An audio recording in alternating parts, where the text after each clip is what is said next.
Challenging our designer to brand random items, round 2! Tara, hinahapan natin siya ng gagawin. Excited na ako kasi nung inulong ko yung social na sardinas, nag-glow din yung balat ko. Hi! Ako pa ata mahirapan ngayon maghanap ng item. Ito na lang kaya. Itong posporo na lang, para di magdilim yung paningin ko. Nasa kanya na yung posporo. Sabi ko, gusto ko yung may glow yung design. First move niya ay glow. Kasi sabi ko nga glowing dapat. Teka, nag-add siya ng XX sa taas. Kasi X ang kadiliman at kasamaan. Oh, may apoy pa. Malamang, fire kasi posporo.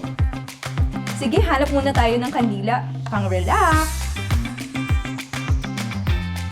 Ayan, dala ko na yung kandila. Try natin yung posporo. Wow, wow, wow, wow, wow. Parang nadalian siya. Kasi 3 kulay pa talaga ginawa niya. Light your way to success. Use with caution. Safe na to isang day. Pasado ba ang branding ng posporo namin? Comment posporo if you want another episode.